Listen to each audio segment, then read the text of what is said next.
In meditation, we have, just to recap, we have concentration and contemplation. And we already have finished counting, following stabilization, and now we are at introspection. And introspection, as we said before, is to internalize your thinking. You introspect inside of us. The normal introspection contains the thinking part and the emotional part. Unless you want to go supernormal, which is to get rid of the emotional part, supplement your emotional part into just the thinking part. Every day we are actually contemplating. Every day we're thinking. Our mind is working non-stop, and when our mind is working, you may not notice it, it is working like that. It contains a thinking part and the emotional part. And the emotional part is always in control of the thinking part. And so in order to introspect, we have to know what is wrong and what is right. If your thinking part is involved with irrational thinking, it becomes emotional. So we have to know in introspection, first of all, we have to analyze our mind to say, what are we thinking of? What are we introspecting? You must have some basis of introspection. So we have to have some general concepts and specific concepts of prajna, of introspection. That's the reason why we have to study the Buddhist teaching. We must know some of the general concepts of enlightenment, some specific concepts of enlightenment. Otherwise, your introspection have no basis to rely on. The Buddhist teaching contains numerous concepts about the universe, about existence, but there are some important ones. We would like to bring them out for discussion so that we know when we are introspecting what should we be thinking about. And last time we already have explained the threefold nature of existence. Of course, we have to continue with the general concepts, paticca samuppada.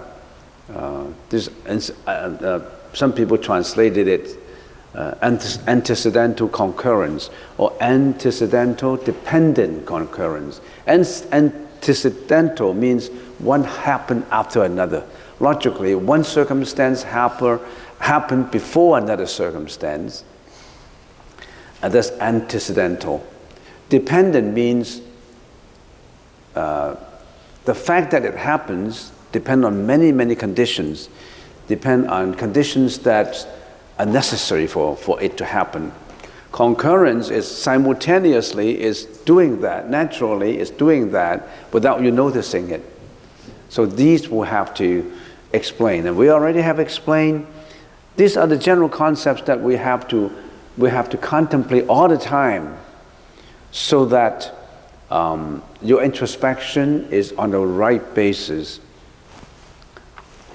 Last time we explained the threefold nature of existence: impermanence, suffering, and non-self.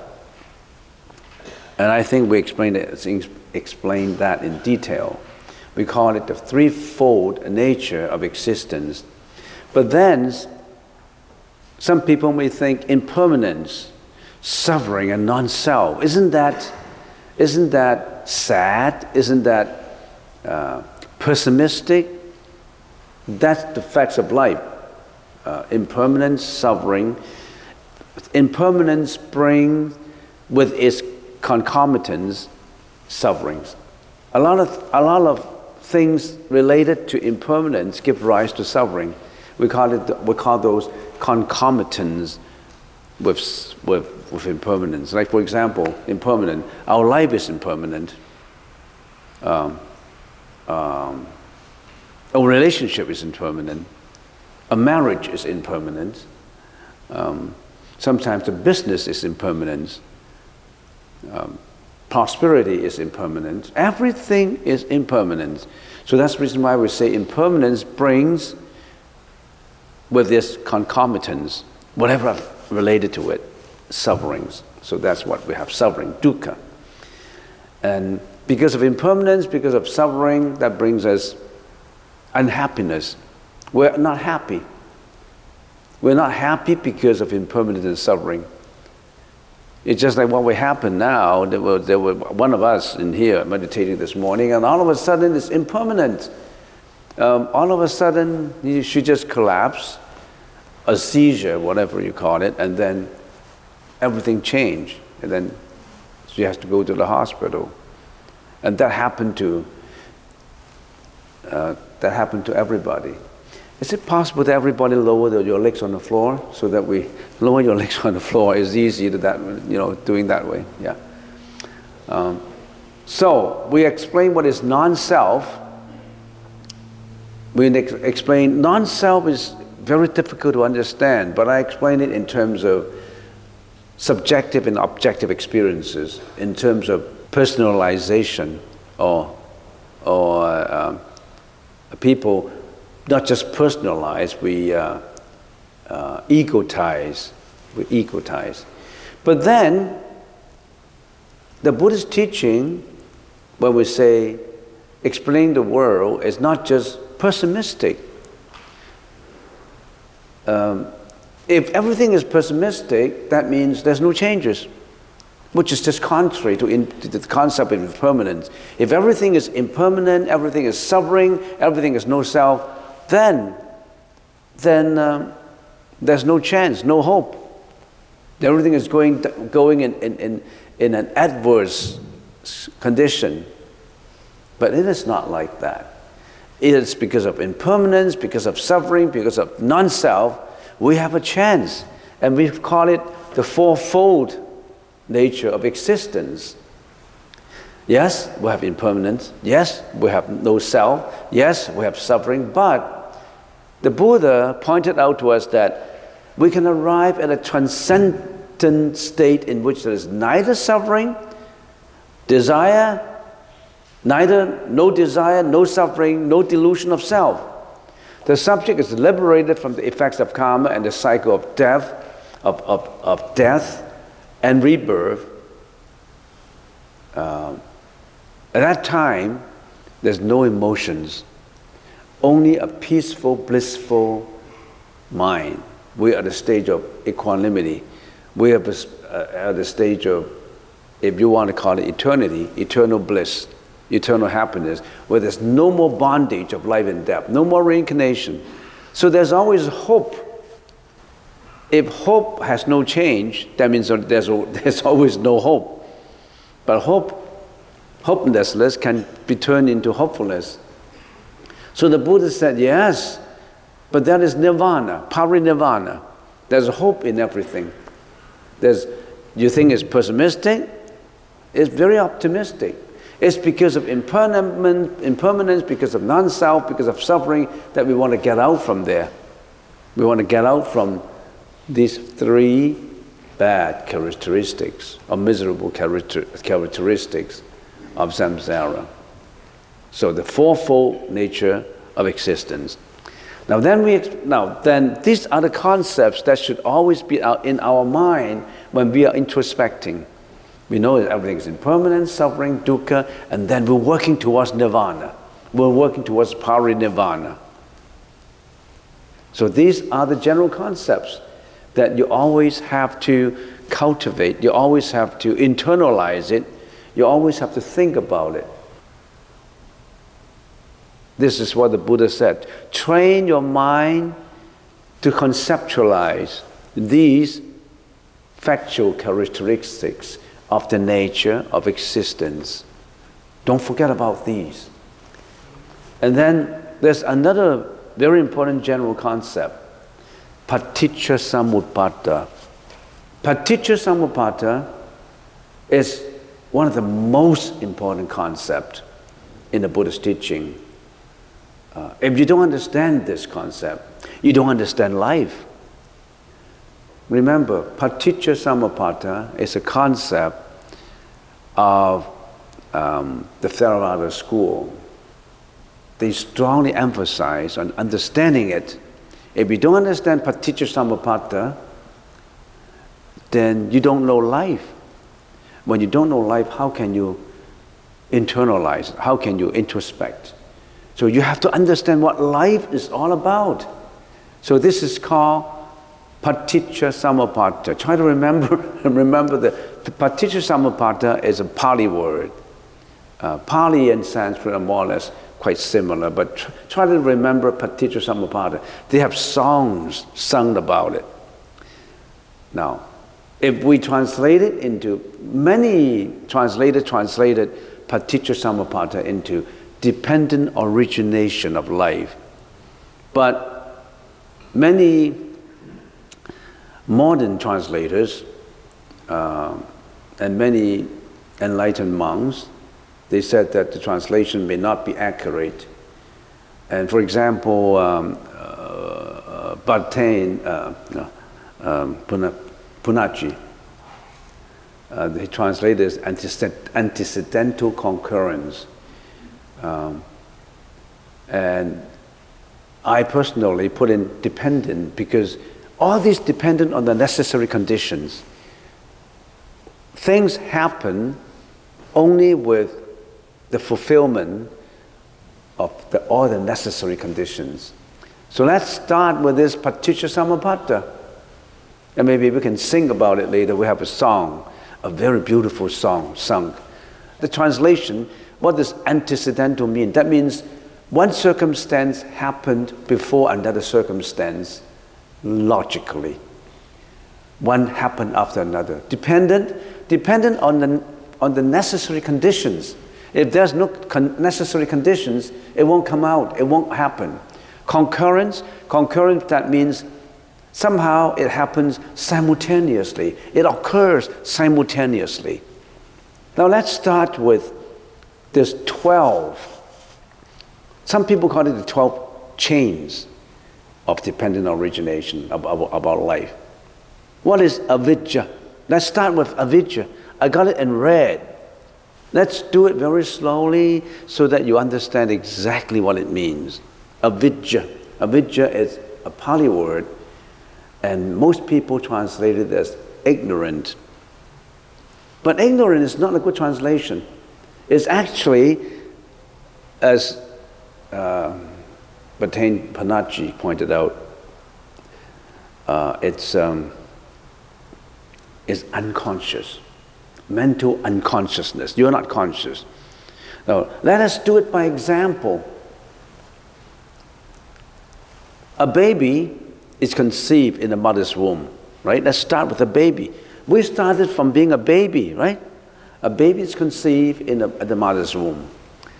And then when the baby is inside the mother, the baby is dependent on the mother, right? Dependent on many, many necessary conditions. The mother must be healthy, the mother must be alive, the mother must be eating, and all the food will also go to the baby. The breathing of the mother becomes the breathing of the baby. We started with that, no exception. Everybody started with being a baby inside.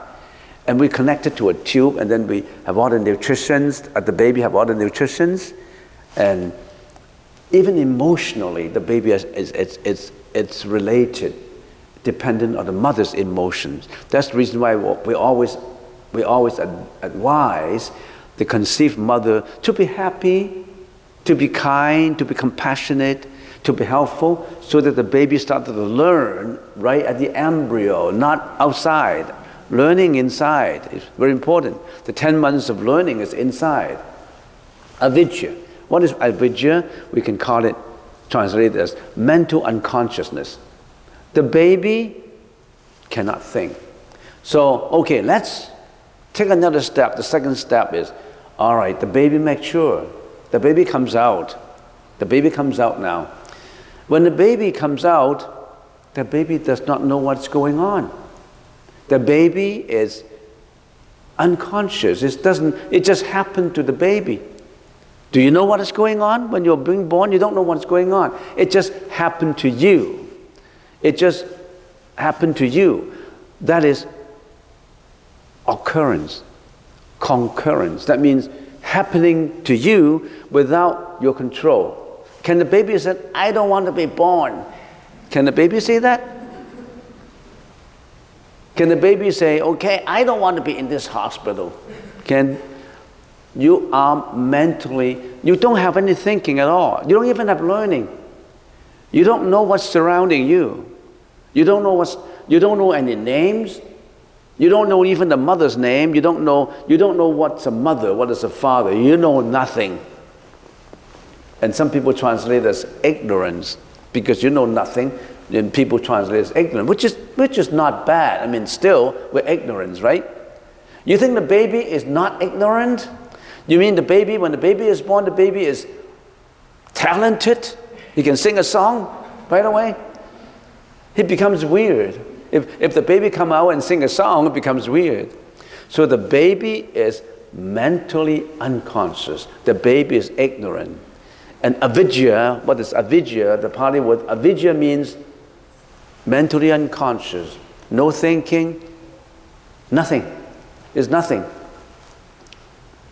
And when the baby is at that stage, being born, he comes out. He was so comfortable in the mother's body. When he comes out, air conditioning, he feels chilly, he feels cold. He doesn't feel comfortable. The baby does not feel comfortable. And then also, the baby has no breathing, and the baby does not know how to breathe. If you don't know how to breathe, can you call yourself clever? You're ignorant, right? You don't know how to breathe. So the first thing the baby has to do is to learn how to breathe. If the baby does not breathe, the doctor will try to make the baby breathe. You know what the doctor would do? Spank the baby, making sure the baby cried, the first cried, the lung inflated. All of a sudden the baby breathe and cry, right? So when the baby comes out, he did three things. He did three things. The bodily action, the mouth speech, and the first mental thinking.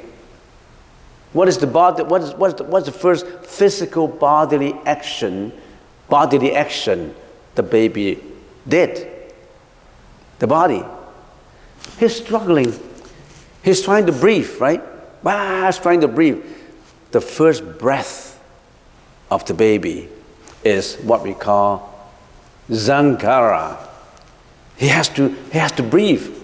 He has to struggle to exist. But Sankara is in three parts though. The bodily part, which is the physical part, the breathing part, and then what? The verbal part. She's crying. The baby is crying. Your first mental expression is your crying, the sound that comes out. Bodily breathing, verbal, mouth, crying. What is the mentality? I don't like it's cold. I don't like it. I don't like it's cold. I come out, how come these people touch me? I feel the touch not soft, because when I'm in my mom's womb, I'm so comfortable, I'm so warm, everything is so soft. Now you guys, your hands are so rough, and the doctor has gloves even, and you touch my body, I don't like it. I don't like it. So that's what? That's emotional, that's the mental. So the mental part, the physical part, and the verbal part, all of a sudden start to work, start to happen. The baby doesn't do it.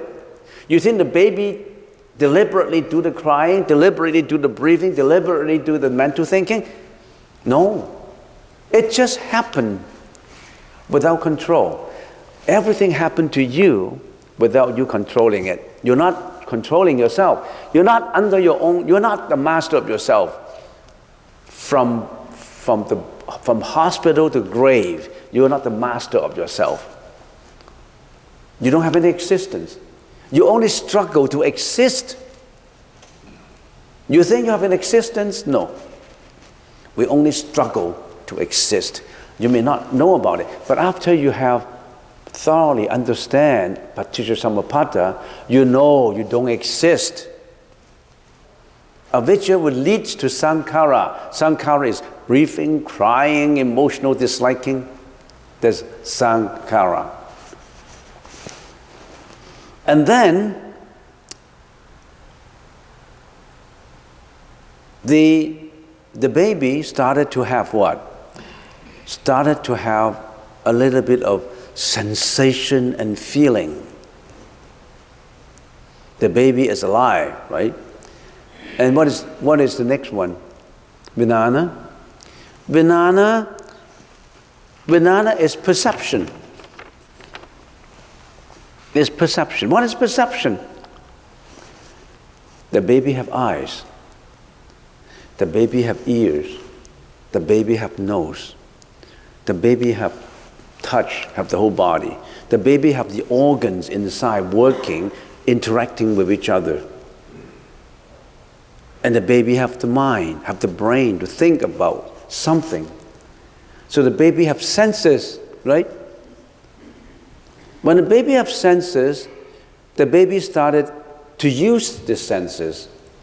The baby would hear, would see, would taste, would touch, would do all these things. That is vijnana, perception. The baby would then what? The baby would be lying in what do you call that? A crepe? What do you call that? A cradle, right? A crepe, right? Lying in there, waiting for the mom. But the mom would show the face, and when the baby see the mom, the first sight of the mom, he does not know this woman. Does he know this woman? He does not know this woman. Mom, I don't know mom. I mean, what is this? And then the mom would say, hey, giggling, would giggle and say, the mom would be singing a lullaby. Would be touching softly, kissing the child, showing the compassion to the child. So the child starts to know that I see my mom's face and everything. Every time when I don't know what's that word, mom, I see this face. When I see this face, I feel somebody giggling me. I feel that he's very gentle, very, very soft-spoken. And the baby says, I like it. I like it. So every time when he sees mom's face, he built up some liking for it. He built up some craving for it. Internally, I'm craving to see my mom's face. And also, every time when I see my mom's face, what is the subsequent actions that will follow? I get milk. I get food. So every time when I see this face, I have food coming. I have someone singing to me. Something is soft. Something is so tender loving. Something, I don't know what this woman is though. And then the mom would say, I'm mom. Call me mom. Hi, Jeanette. Hi, Mary. And then mom. So the word mom comes up. Wait till mom finish this. I'll come back to you. I'll give you milk. Mom. That always sounds all the time. So the baby starts to have feelings about it. From ignorance to sankhara, which is building up some actions and activities, and then go on with the perception. Unfortunately, time is up. I can't go on. But let me remind you, you have to understand Paticcasamuppada to know the Buddha's teaching. The Buddha gave us all the details about how a baby was born, and until the baby dies. And we'll have to follow it step by step so that we can analyze life, so that we can analyze the delusive nature of existence,